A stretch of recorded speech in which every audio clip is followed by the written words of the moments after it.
Hey, Lena, Hello, how are you? I'm doing okay. How about you? Good. Are you in San Francisco this Yeah, evening? I'm joining you all from the Bay, like Right, right in right. front of the bridge. I I love figured it'd be it. a good. Yes, I could use a little outing, out in nature away from, LA and in nature in some form or fashion. Please, me Yes, too. Me too. exactly. Um, Looks like we have Ayesha on. Hi there, Ayesha. How are you? Hello. How are you doing this evening? Oh, yeah, I am tired. I didn't Exactly. I got a little mixed up. I thought it was 7 my time. Oh no, no, I get it. I get it. Yeah. So it's what time is it? Your time. 10 p.m. Oh yeah. Yeah, we got you late. Well, we thank you for this hour that you're going to spend with us. Hmm.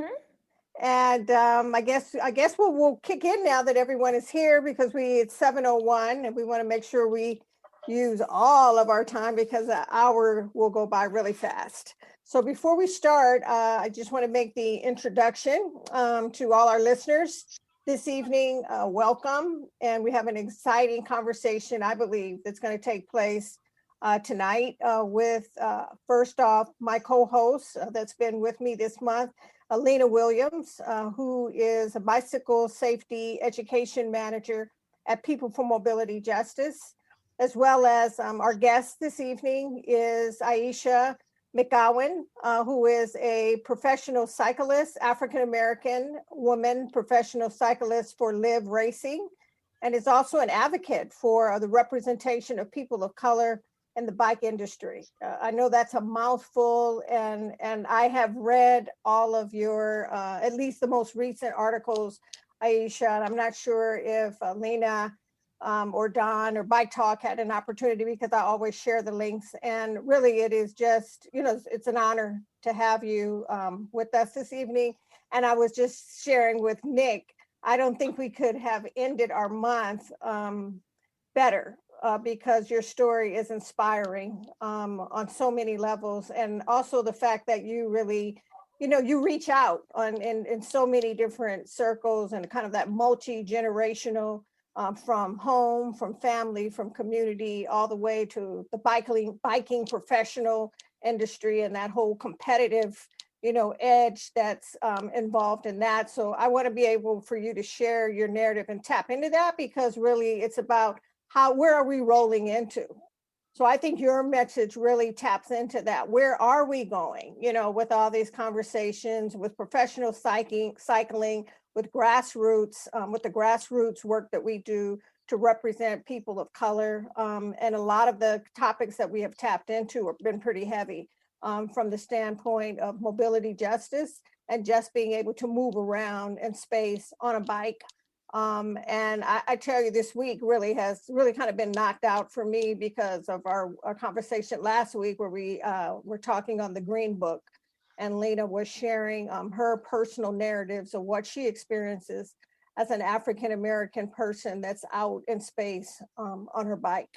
So we're really looking forward to just diving into this conversation. But I also want to just share that We the People, Black Lives Rolling, really started out in July as a pilot effort that Nick just said, hey, Yolanda, do you want to come on and, interview folks and talk and just be a part of our show? And here we are, 7 months later. We are a virtual conversation series that is hosted, as I said, on Bike Talk. And our conversations really want to bring attention to Black Lives Bicycling, but also to tap into the healing solutions around as it intersects from our social, political, and economic challenges. And so that's really how we've been able to bring in the varied voices over these past 7 months. So without further ado, I would like to first off see, Lena, is there anything before we kick off that you think you'd like to share? um, I I'm sorry. I'm a little bit foggy right now. I am not feeling the greatest. So I am struggling to get my thoughts together at the moment. So no, there isn't anything that I'd like to share at the moment. Okay. How's Thank your you week though. been? Yeah. Has it been a tough week Um, as well?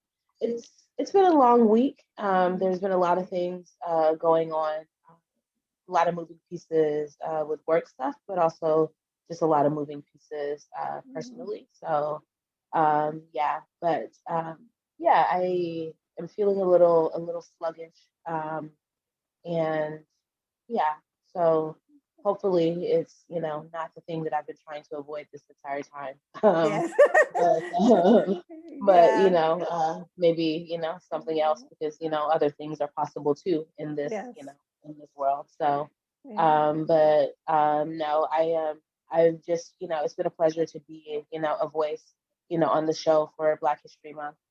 So I appreciate that. I appreciate you holding space for folks to come and share their stories. So thank you. Okay. You're welcome. Yeah. How's your week been, Aisha? Um, Pretty good. The weather here where I live is much better than it has been, so I'm in a pretty good mood. It rained today, but it was Wow. 73 and sunny yesterday, so I'm still floating on that vitamin D. Nice, nice. And where are you exactly? Where do you live So right now? I live on the stolen land of the Muskogee and Creek, also known as Decatur, Georgia, just Nice. outside of Atlanta. Yeah. Wow, wow. So yeah, you are in the powerful state right now that has done a lot of shifting, and I'm seeing a lot of Georgia. Everybody has Georgia on their mind. How's that? How's that feeling? With Stacey Abrams, that's just made, along with all the other community organizations, has just really turned Georgia around in phenomenal ways. I think it shows the power of organization, which I think, most grassroots organizers have always been aware of. Mhm. And I think it's very interesting to see how they've been kind of shifting and maneuvering after the recent successes to see how they can avoid that in the future. Yes, yes. Um, and it seems as though there's been a lot of like retaliatory behavior Mhm. to the organizing and successes that have happened here in Georgia. But it's great to see, and I hope it inspires similar things in other red or previously red states, currently red states. Exactly, exactly. Well, again, we just thank you. Thank you for spending time with us at 10 o'clock your time. And for folks that really don't know who you are and the successes that you've accomplished over this time, can you just share who is Ayesha? How did you get into biking, and kind of what's on your mind about biking today and being a professional cyclist? Um, yeah, I mean, I started as an adult, as a commuter. I mean, I learned how to ride a bike as a child, but it wasn't ever a sport to me. It was just hanging out with my cousins and my friends and just riding around. Right, right. But I picked it up again in college as a commuter, as a way to get to class, and um, really kind of dive into the bike community. I lived in Boston at the time, as well, Wow. living in Okay. JP, Jamaica Plain, and my local bike shop had a program at Bikes Not Bombs where they would teach adults how to teach kids how to build bikes. And Nice. so for me, bikes were always, or the idea of bikes was a way for me to save money and to be lazy. And so the beginning of my path was like, okay, how can I not spend money on transportation, paying for the train, and then having to wait for it? And then how can I not spend money on other people fixing my bikes? Like, how can I learn how to do that myself? And so this program meant that they would teach us how to do that. And in return, we would volunteer and help teach the Build a Bike program. And what started as me trying to be frugal ended up in me like learning a lot more than just bike mechanic skills, um, and That's really nice. launched me into advocacy, mostly bicycle related advocacy. And were Yeah. there African American women or females? I know that's something that you speak on in that group that were kind of models for you, or was it more the activity at the time that was taking place, and not necessarily that there was other So women or girls, young girls. Yeah. there were girls as a part of the youth program, but I do believe from my very vague memory that most of the adult participants were white, or um, if they were Black, they were Black men. Mhm. And so it wasn't as stark of a contrast to me then as a part of a community organization, and also being where I was in Jamaica Plain, which was not a super Black neighborhood. Like there was Okay. diversity, but it was mostly like Latinx, it was being gentrified while I lived there, and that was in like Wow. 2007.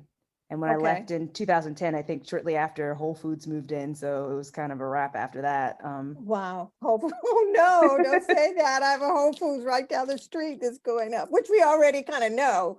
We got a problem, a very big problem, because it's going to Yeah, be a very big Whole Foods. it's So it's usually a sign. I'm not gonna lie to yes, you. exactly, exactly. Yeah, and okay, so then you learned how to build a bike. You became a mentor to help other kids and adults Hmm. how to do the same thing. Is that what you're saying? And Yeah, then, so I it was towards the end of my college, like my college years. So mhm. um I graduated shortly after I volunteered for one round of that program, and then I moved to New York City. So I moved to Brooklyn and picked up Okay. my advocacy there, as a part of We Bike NYC, which is a women's empowerment group. I did. Okay. I think I met Um, you. I was going to ask you that, but I think you just nailed it, because I think, and tell me if I'm wrong, were you at the League of American Bicyclists one year, like around 2014? Did you yes, go? that was the year that we rode Oh our my bikes God. Yes, I the, did meet at you. the National Bike Summit. Yes. Yeah, so I have pictures of you. I have to go back and look for them, but I'm like, I really think I met Ayesha because we were sitting on the floor. I don't know if you remember, we were like outside of one of the conference rooms, and it was another one of your teammates that was very talkative. I don't know if like she was Italian or something like that. But both of you guys were just so energized and so inspiring, and we just sat there, talked, and I had another young guy with me. His name was David, and we were filming. Yeah, so wow, Yep. 360. A long time ago. Yes, yes. And you guys actually biked, so you moved to New York and you joined this group, and then you actually biked from New York to Washington. Is that correct? Yep. In the middle of polar vortex. It's not the brightest thing I've Exactly. ever done. Exactly. And how many days was that? It was a 4-day journey. And I think what's that, like a little under 400 miles Whoa. or under 300 miles? It might be what the number 262 is in my head for some reason, so that might be right, but I can't remember. Okay. It's been so long. Yes. I Yes. just remember it was very cold. Yes. That's the standout memory. It wasn't even the distance, it was the How temperature. cold it was. Yeah. Did you guys prepare for that? I mean, in terms of, I mean, sounds like you almost froze to death. I mean, was there like something that actually you went through to kind of prepare you for a ride like that? we live in New York City, so we spend a Yeah. lot of time riding in the cold, but after a certain amount of time, it's not fun anymore. Yeah. Yeah. Yeah. Are we there yet? Yeah, Man, did but you guys stay at I think we were hotels? pretty well prepared. Yeah. Yeah, Yeah. we fundraised. It was the point of the trip was to raise awareness for women Hmm. biking, and Okay. show that we were out there and we were doing it. And so we did fundraise, and we did have adequate resources, and we had good gear, and we were prepared. It was very cold. That was all. I don't. Yeah. I am a very fair weather person, so Yes. my ideal temperature is 65 degrees, Exactly. I'm and surprised you don't live in LA then. Yeah. we were talking teens, so it was not That's my idea of the crazy. euphoria, but we did it and it was fine. Yeah. Man, that was Lena, have you ever rode in that type of weather or temperature before? So I tried, I guess. When I was an organizer, they sent me to Chicago in the winter. And Whoa. I essentially thought, I said, you guys, I actually called back and said, you guys hate me. Like, you obviously hate me because that's the only reason you would send me here during this time. So I Yeah, we try to don't ride my bike. we don't mess with I Chicago in the slide. winter. I slide like, I mean, I'm sliding like what feels like miles. But I'm going Oh blocks. man. So Right. at the end of like at the end of where I like, pile up. So I just lay there for a while and like people are like, "Are you okay?" I was like, "Yeah." I just took out my phone and I called the office and I was like, "So I'm not coming in today." So like I'm just, I'm not prepared for this. Like Yes. I, had all of the gear, but in terms of like outfitting my bike, like I wasn't ready. So it's like that, TikTok video, like you see the TikTok videos now and they have that song where it's like everything's going great. It goes, no, no, no. It was just like that. Everything was great. And then it was like, no, no, no. Right, So right. yeah, I would definitely not try to do that in the dead of winter. You have much respect for me for doing that and, amongst other things, but definitely getting out there, riding, in the winter during a polar vortex. With the snow and everything flying. No, absolutely. Exactly. And they were just still so energized after that. I mean, everybody knew who they were, at this summit. So I would have been knocked out in the bed. I mean, I don't care how old, I was, whether I was 17 or 20 something, it would have been over. I know I did the AIDS ride in my 30s, and that we didn't ride in that kind of weather, but after each ride, it was over. It's just like, where's the tent? And let me just get in the tent and try to get some rest because my body was in some cases in pain, and then get up, to do it the next day. So yeah, my hat's off in that accomplishment. And then I know here in LA, a lot of people, I mean, a lot of folks know who you are, what you're doing in the bike world here in LA, from our road bikers to our, I guess, more, community based organizations. But there's definitely a distinction. Like the road bikers, they have their style, and then the community kind of bikers have their style. And what's your feeling? Because I know in one of the articles, I think it was the Liv article, how you'd like to see people come together in terms of no matter what kind of bike they roll on, and the idea of unity that you talk about in terms of what you envision, how biking brings people together. Share your thoughts on that with us. Yeah, I mean, I've always seen myself as a commuter first because that's where my roots are, and then, an advocate, and then a competitive cyclist. But I feel like all of those things are a big part of me. I don't feel like any one of those things is more important or cooler or anything than the other. And I feel like we do a lot of like self division within an already small kind of group. And I just wish there was a bit more universality to it, where people identified as people who rode bikes and like didn't think cyclists meant spandex, like you could ride in a kit, but you can also ride in some jeans, you can ride in some shorts, you can ride in a dress, you ride in whatever you want to ride. If you're riding a bike, you're riding a bike. Right. Obviously there's apparel that's like better suited for certain kinds of riding for practicality purposes, but I don't think that the outfit you wear or the way you decide you want to ride or the speed you decide you want to go makes you any better than the next person or worse than the next person. And so I don't know, I just try and minimize that gap that people have built in this community and in this industry, where it's like, oh, we'll accept you because you are, you ride competitively, or you race, you ride road bikes, and you can go fast. And it's like, that's cool, but I also have like a really amazing time when I'm not going fast and when I'm just hanging with community or if I'm on a social ride. Like, I think those are some of like the best memories that I have on a bike, and they're all fun. You can Right. enjoy yourself in so many different ways. I wish that there wasn't this like elitism to certain aspects of riding bikes.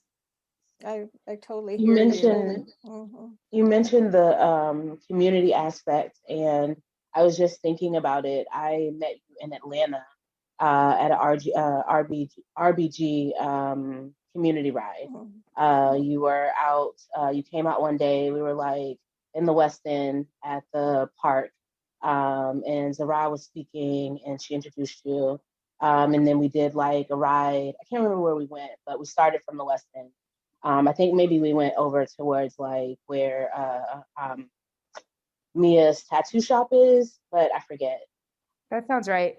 Over by Peter Street. Yeah, exactly. Yeah, exactly. I couldn't think of the name of the street. Peter Street, exactly. That's exactly it. But I think that it is important. It's what I've been doing here.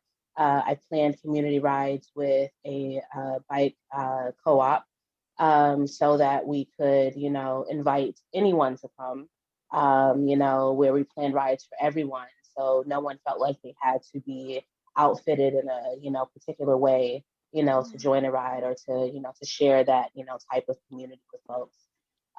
So super, super awesome, definitely, rooting for, more people to, see, cycling as something that everyone can do as opposed to looking at it as, and I always say for me, when I'm talking about, biking, I say people on bikes as opposed to cyclists, just because it gives off when you say cyclist, it does give off that, sort of perception that you're talking about the kidded folks and, you got to be clipped in and you got to be going this, many miles per hour, to ride with this group. And while that is, all of that is fun, like you said, but it's not the reality for everyone. And, it's really cool to just, get dressed up in some other stuff and, go ride around the, city with your friends, riding fly and, having fun as opposed to, being focused on how we, look and if we are killing it, in terms of, our reps right now and, all of those things. So, I think there's a time and place for everything, but, I wish there'd be more space for, community and, no one left behind. And this is how we're rolling. Like everyone's welcome as opposed to, yeah, nah, or if you ride with us, you got to get in the back, or, you can't keep up with us because Right. it's like I had a couple group, join one of the community rides and they were a group of kidded folks and they came and they were like, oh, they were like, you're pretty fast. And I was like, well, thank you. But I knew it was them like, oh, we're gonna, push you to the back, type thing. Like, we need to be, I was like, it's totally fine. Like, I get that you guys have, sort of this, sort of perception that you gotta, keep up and all of this. It's all good. I appreciate it. It's fun. Let's have this fun together. But, it doesn't have to be that, you have to be, that you have to look a certain way or you have to fit a certain aesthetic, to ride a bike. I think that's, the message that we should definitely get away from. Totally. And I think that resonates with the next question that I have for Ayesha in terms of what is it like being a professional cyclist, a Black woman? As you speak about, there are very few, if any, in a lot of the circles and races and gatherings is that still the case? I know the article that I read was a couple years ago with Liv. And how's that experience for you?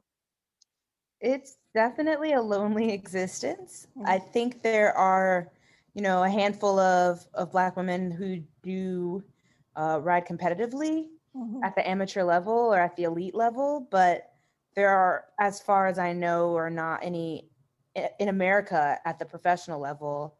And then globally, it's, it's complicated because there are countries filled with Black people because that's how the diaspora works. Right.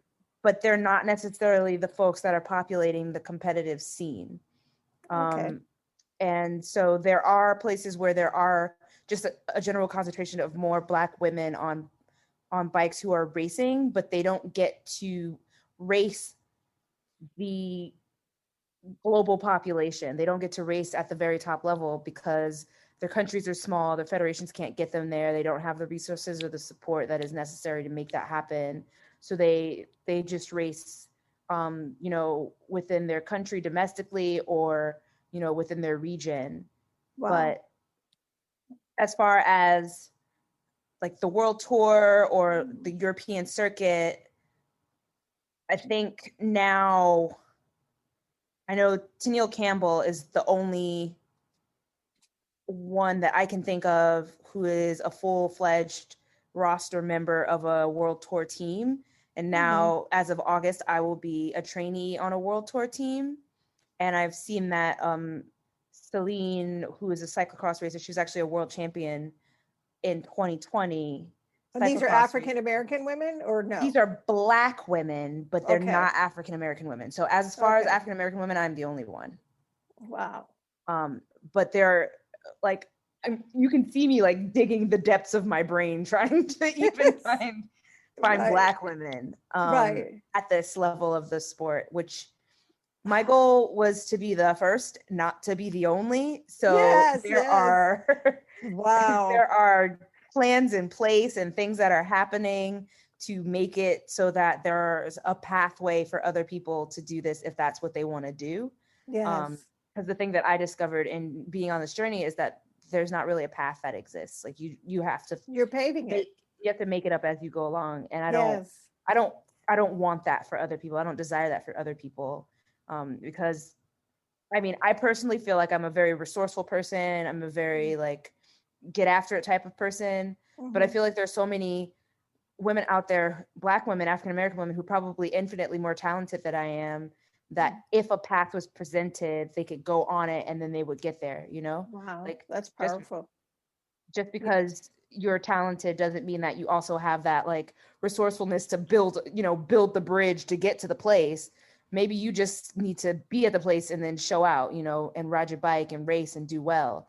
And so I hope to help create those pathways so you don't have to figure that part out, I love it. And it really, I think that's why this conversation this evening it's just right on time. It's like all of our conversations have been right on time, but this one is about where do we go from here? And also the fact that we have to connect the opportunity reality to it, meaning from the economic standpoint, from a career standpoint, and hearing and reading how you were a preschool teacher in music that was commuting, and it was a part of your life. And I think your story also can resonate with all of our stories in terms of that the bike is a tool.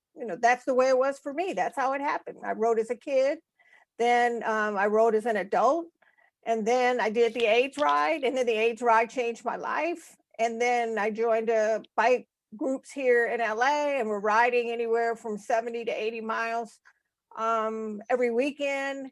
And then I saw, when you talk about paving the road, and then I saw that I wanted to see more of us. I wanted to see more African Americans on bikes, because from my perspective, I saw how it was healing, and how it was healing, like just from a perspective of health, that how my health was. And folks want to lose weight. Well, go out and ride in a community and you'll just start dropping, and you're laughing and you're having fun, like both of you guys have shared. And now, here I am doing it as an advocacy work. I'm using that experience of bicycling as a tool and which I really, I like how you have presented it, Ayesha, in terms of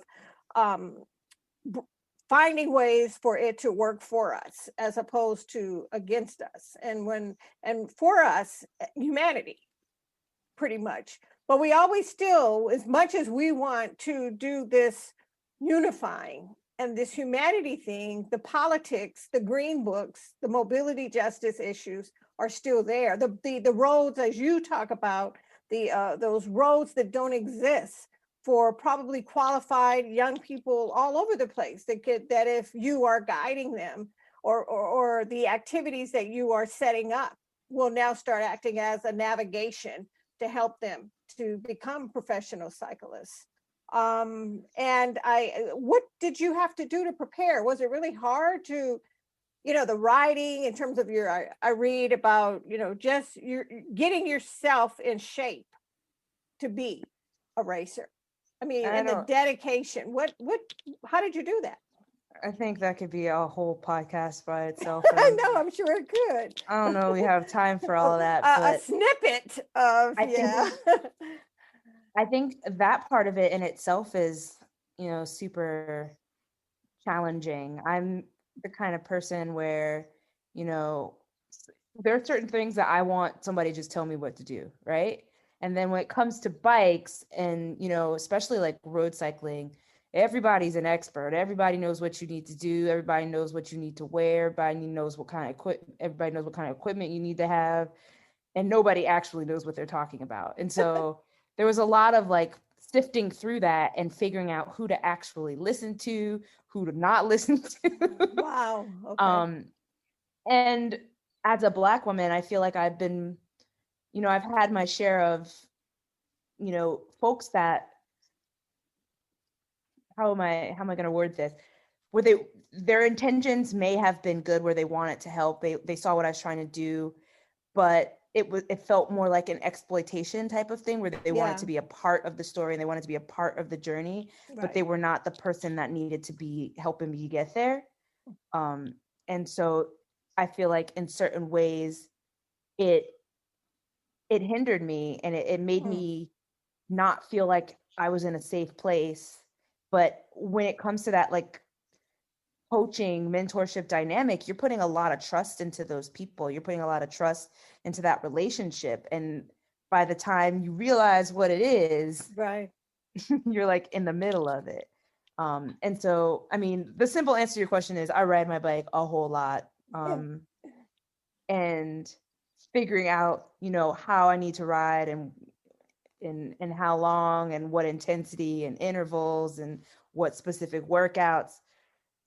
It's not something that I feel like I ever wanted to commit myself to figuring out. And so luckily now I have a fantastic coach that I work with that literally tells me what I need to do. And I trust him completely to, help me get where I'm going. And I've been working with him for a little over 2 years now, and it's been leaps and bounds. So, I feel like even access to that, coaching is expensive. And I have, I work with Carmichael Training Systems, and they sponsor me by providing me with a coach, who's a part of their company. But I could not afford this person. I could not afford this level of resource if it wasn't being provided to me. Just as I, when I was getting started, I could not afford, the equipment that was necessary, or the, travel and all of the other aspects of it. It's very, the economic part of it is a huge obstacle. And that's how I was saying before, like I am specifically very resourceful and very determined, and I think I'm very talented, but I also know that there are people that are way more talented than me, that if they were provided those resources and they were provided that path, they would demolish a lot of these people that are out here racing these bikes. Wow. But they just don't have the access. They just can't get there.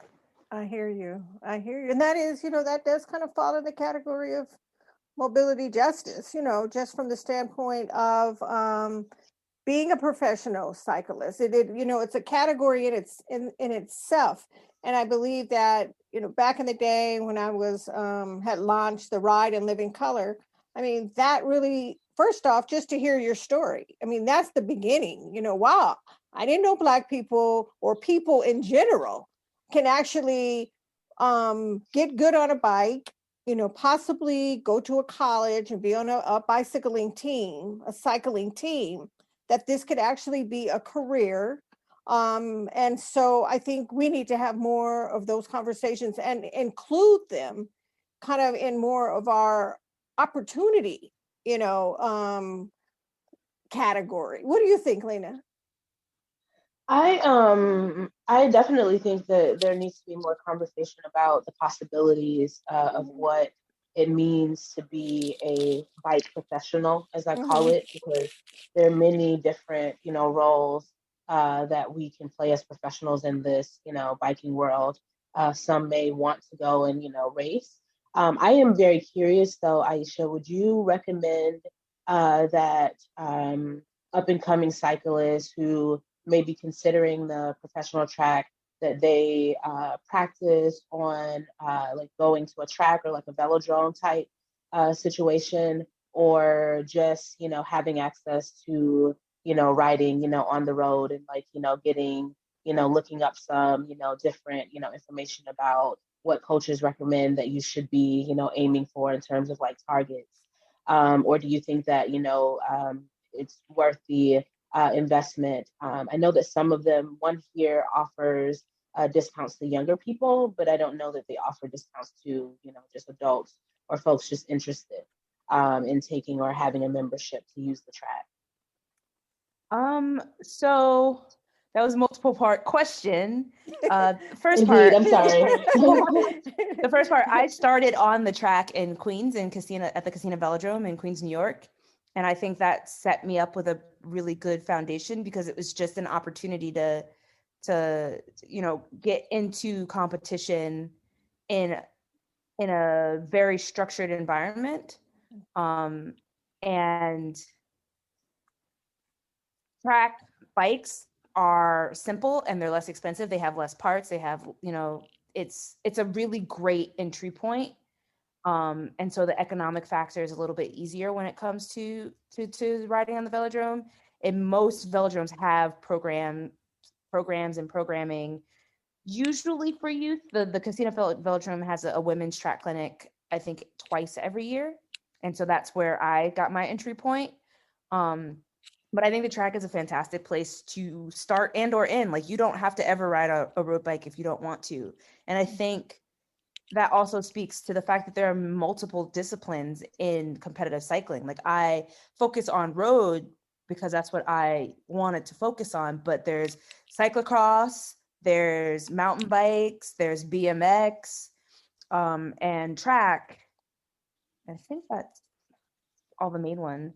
There might be one I'm missing. You said mountain bike, right? Yeah, I mean, and also technically there's also triathlon, if you are into that sort of thing. But not everybody has to be doing the same thing. And I think, like, when it comes to Black folks, people kind of gravitate towards like, oh, we play basketball, we run track, like we do these very specific things. And so when you decide, oh, I'm going to play tennis, I'm going to be like Serena Williams, like, or you're just playing tennis. Like, I think Serena is like one of my biggest heroes. But I think this idea that we're like, putting ourselves in these boxes where we have to do these specific types of things because that's what we do, isn't necessary. I think there are like structural and economic barriers that make that happen more often than not. But if you might live, like my sister-in-law lives right behind a BMX track. So if you have that, if you have access to that and your kids are right there, that's awesome.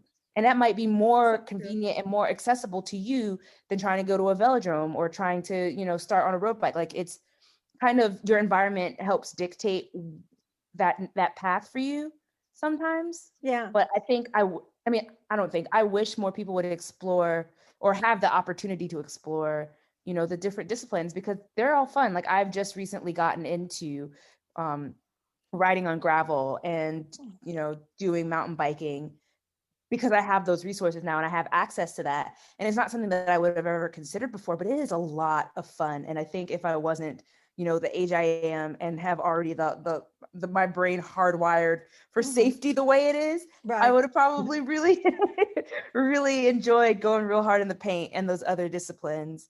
Hey, I'm here to tell you it's never too late, okay? Oh, it's not too late, but the way that the rocks and the trees and the branches are set up, like, I'm not, like, I'm gonna stick with them. We're gonna slowly increase our threshold for what we're willing to do in that department. That's true. Yeah, on a whole nother level, like, what do you really want to do? Because I know I had people, I didn't really get into this kind of long distance riding, it wasn't until my 30s. I was 35 when I did the age ride. And it wasn't until my 40s that I started doing, the types of rides, long distance rides, and folks telling me I shouldn't be riding. You have kids, you need to be more concerned about your kids than out there riding on the streets because you might get hurt.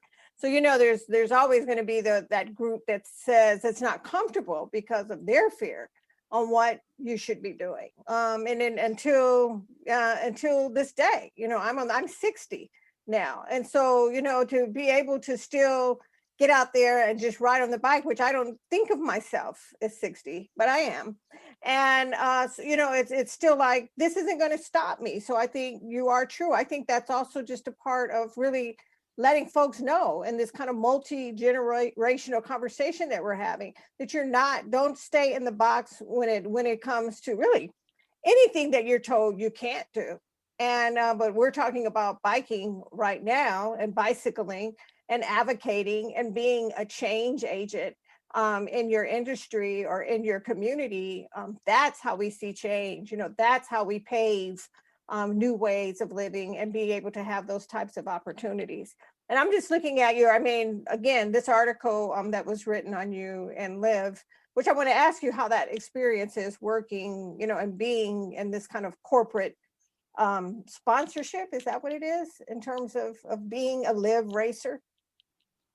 So Liv Cycling, the company, is a sponsor, and then the Liv Racing team it's a trade team. So now I have a partnership with the company that makes the bikes, but I'm also a member of the racing team that is also sponsored by the company that makes the bikes.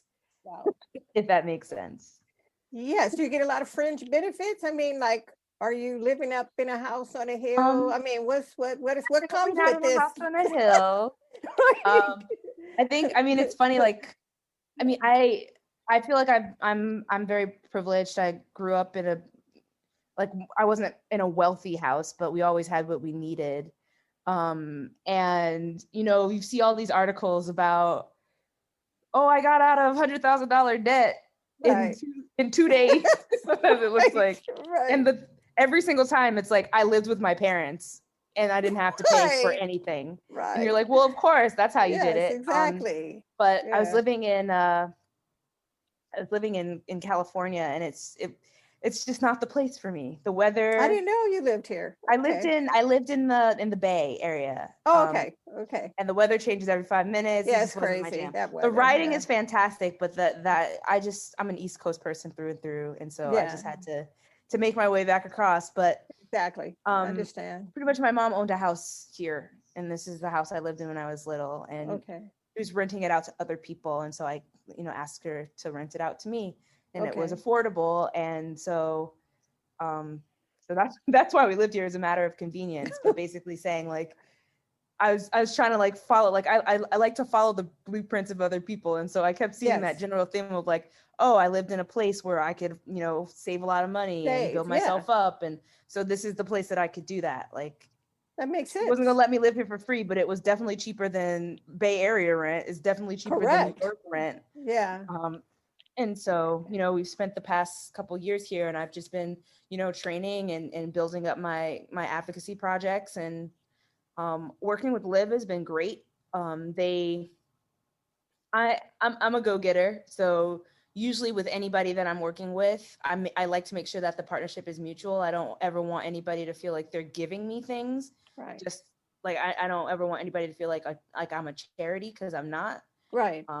I'm working, and if you're supporting that work, you're also getting something out of it. And so, working with Liv it's been really good. There's a long way for that company to go. There's a long way for most of the bike industry, all of the bike industry companies to go.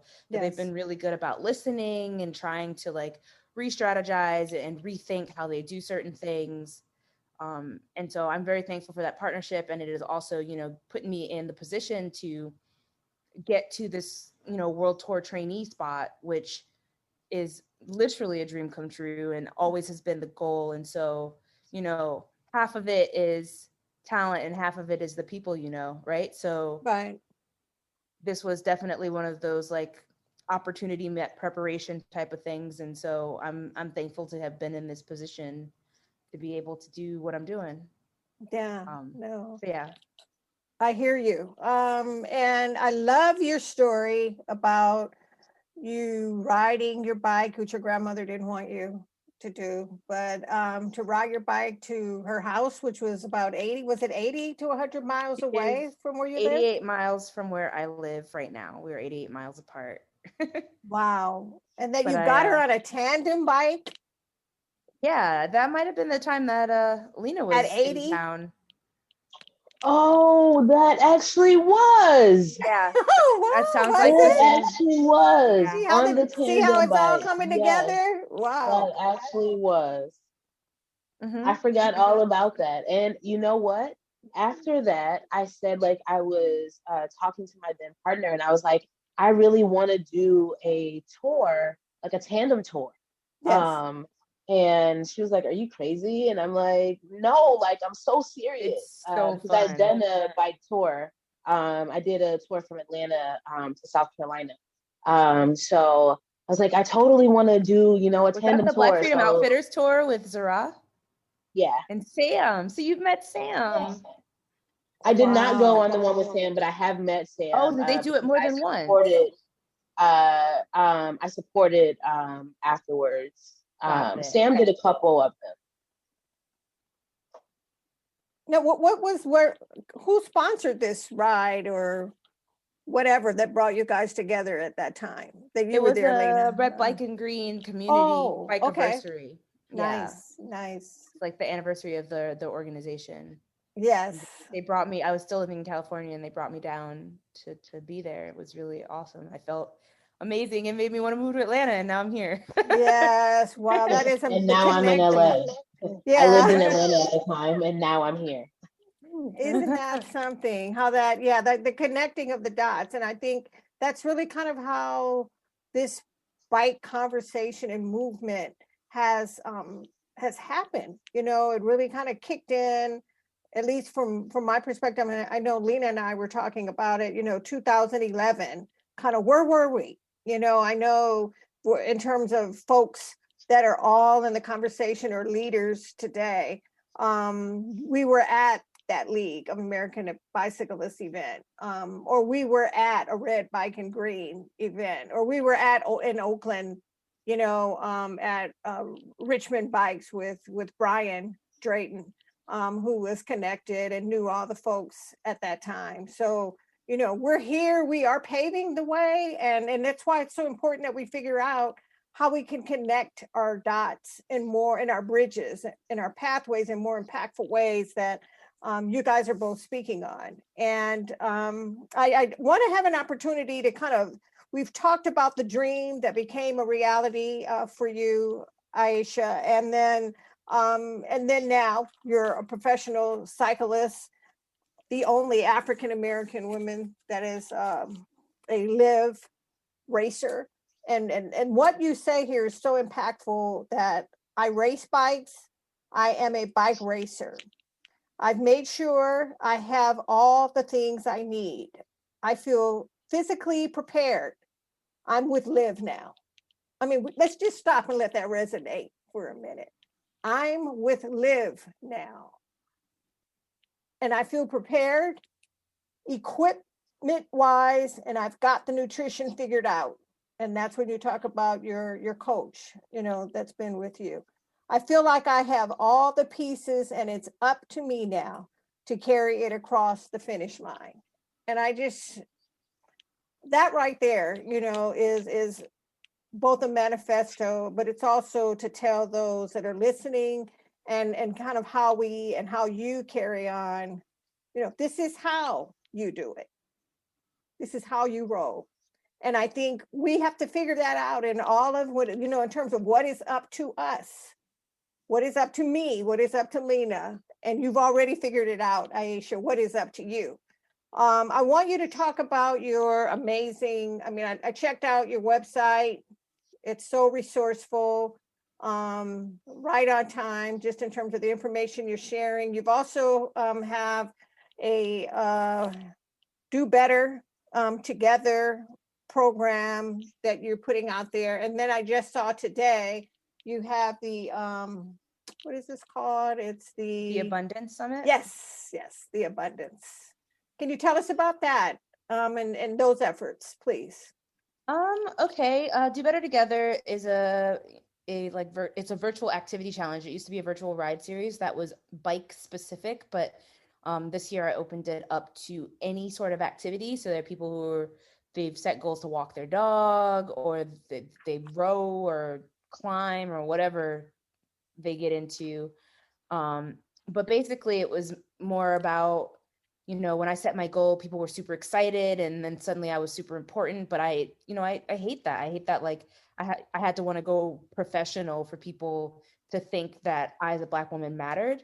And Yeah. so I think anybody who's trying to do anything is important, and I want everybody to succeed in whatever is important to them. If it's getting out of bed in the morning, if it's reading a book, if it's Right. those are the things that I find more challenging. For me, trying to go pro with an overnight decision, because I'm a very impulsive person, but trying to figure out what to eat for dinner is the hardest thing in the world. So I think, I wanted to create this space where there was an equalizer, where all goals were important and where all disciplines of cycling and now any activity is equally awesome. And also there's this cross pollination of like sharing these resources and information. And a lot of people have a very similar questions, and putting these people together to be able to ask, like, oh, I have a hard time with this, how do you do that? And people are learning from each other and supporting each other and meeting each other. And I'm always Nice. trying to build community. And then and then I get to give away really cool prizes. So I've given away bikes and group sets and Very cool. all kinds of stuff. It's pretty great. So this is the 5th year, and I think it's been going really well. I've been enjoying that It's process. the 5th year? Wow. Yeah. And Wow. so next month I'm doing the inaugural Abundance Summit. And the idea behind that is, when I first got started, and I wanted to like help all of the people and do all of the things, and I didn't have anything for myself. And I'm, trying to piece together stuff for myself. And my friend, kind of pulled me aside, and he's like, hey, the method is abundance. And when you have abundance, you can help all the people you want to help, because you're Amen. taken care of, you have more than enough, and you can give that excess away, and nobody's starving, everybody eats. Right. And so the thing behind the summit is it's for us and by us and about us. Everything has been created by Black and brown people. It's about Black and brown people. I'm producing it, and it's focused on Black and brown joy. So whereas we have all of these conversations about the struggle and, trying to convince people that we're important or that our lives matter, it's like, there's none of that here. That's the baseline. Like, we know that we're important. We know that we matter. And now we're just talking about why we're here and celebrating the good time that we have in the outdoor space, and educating each other, and just, convening to have a great time. Like that same vibe that I had at the Bike-Aversary with, RBG, that was fantastic. That felt amazing to me. And I always want more of that. And I want to bring that to as many spaces as I can. Yeah. So, and I'm using this also as a launch pad for the Abundance mini grant. And what that is based after when I first got started. There was a gentleman called Randy Locklear, and he gave me money to, get to those races, and helped me secure a sponsorship for equipment, and really supported me in that way. And so I want to pay that forward and provide an opportunity for 5 to 7 Black and brown women to race at the biggest race in America, and gain experience and inspiration, upgrade points, and create this pathway so they can try or further themselves in bike racing. So even if you're an absolute beginner, you can apply for this grant. Or if you've already gotten started, the only requirement is that you're not a professional. Which since right now I'm the only one, I feel like everybody. Right. Yeah. It's free reign right now. Yeah. Do you know Damien Turner here in LA? Bike Academy? Was that or it? It might have. I think he does LA Bike Academy, or the bike shop in he's Leimert had Park. a couple names. He was with them, but before that, he really was doing a lot of training of young lives. So I think that's LA Bike Academy. It used to be like home loans or something. They had a different. Correct. Yes. Yeah, it's LA Bike Academy now, I think. And one of their racers is going to be on a panel at the summit. Nice. So there's a youth bike racer summit panel as a part of the summit. Good, good. Yeah, David's a good friend of mine. So I was Yeah. going to pass your info, but you've already Yeah, made that I think we've been connection. connected. Yeah. I think this is definitely something that we need to continue, obviously stay in contact with you, make sure that we are, moving this information through our circles. Definitely people for mobility justice. We need to figure out how we can. I'm actually right now acting as the interim chair at People for Mobility Justice as well, where Lena is doing a lot of amazing work there around bike education. And in particular, our focus is on Black and Brown lives. So we've got to, make this connection even stronger and more impactful. And yes, you mentioned Ade at Ride On Bike Co-op. Do you know him? Yeah, I Uh-huh. came, I mean, we've crossed paths a couple of times, but I Yeah. was actually at the untokening. So I went to the Oh, one in yeah. Atlanta, and then I went Yeah. to the one that was in LA. Oh, nice. Oh, you did? And yeah, and I hung out in the merch Oh, part for the day, and that was great, and got to see the I bike didn't know shop. you were And there. Did you do the breathing exercise we had in the room before we kind of had our breakout sessions yeah, around the MERT? yeah. Okay, I led that. That was Mhm. me up there that did that. So Adonia, Dr. Adonia Lugo is also a good friend of mine, who is also one of the founders or developers of the Untokening. untokening. So Yeah. yeah, she's going to be really jazzed. She has a baby on the way, so I'm not Oh, sure if wow. she's listening tonight. Congratulations if she is. Yes, and but definitely I will be sharing this with her. But she's following, all the stuff that we're doing. And I know it looks like we've got about 3 minutes. So I know, again, I knew that we were going to run into not being able to cover everything, the amazing work and just your life and your story, and just continuing to ask.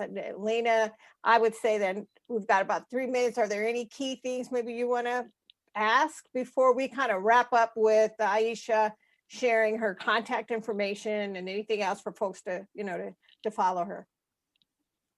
Are you still selling your merch, the Quick Brown Fox merch? I see you're wearing a hoodie or something.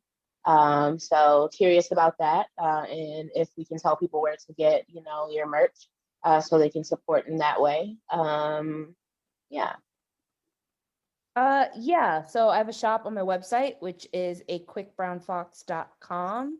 The hoodie is limited edition. We've been doing a limited edition hoodie every year. So once we make these hoodies, we don't make them again. So maybe next year there'll be another one.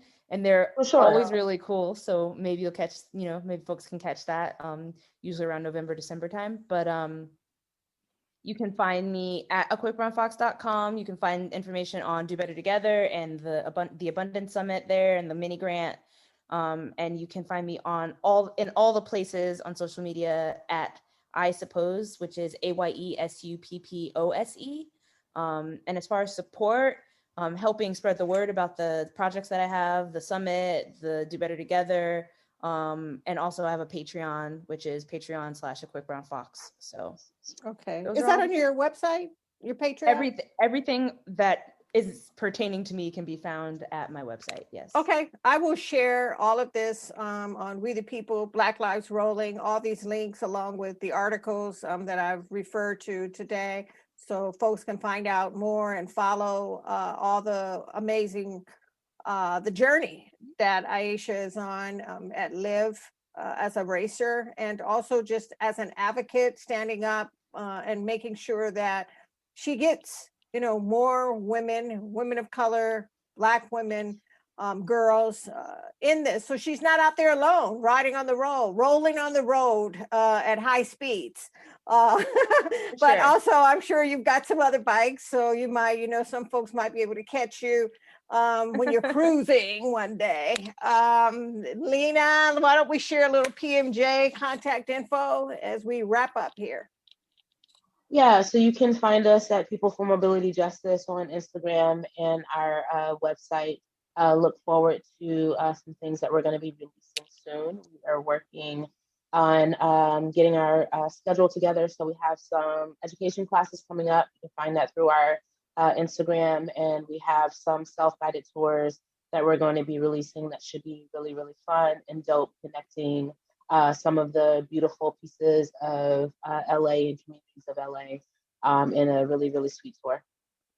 Awesome. Thanks. And I just want to, wrap our show up again by thanking Ayesha McGowan for joining us, who is a professional and in fact, only African-American professional cyclist for Liv.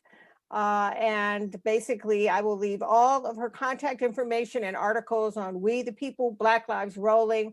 Probably within 4 days, we'll have the live recorded link that folks can listen to and pass that info on. Also, you can find information in terms of all the work that I'm doing under my name, Yolanda Davis-Overstreet, Facebook, and also Ride and Living Color, which I continue to post updated info on just industry news and what folks are doing, Black folks are doing around mobility justice work, as well as opportunities and healing solutions.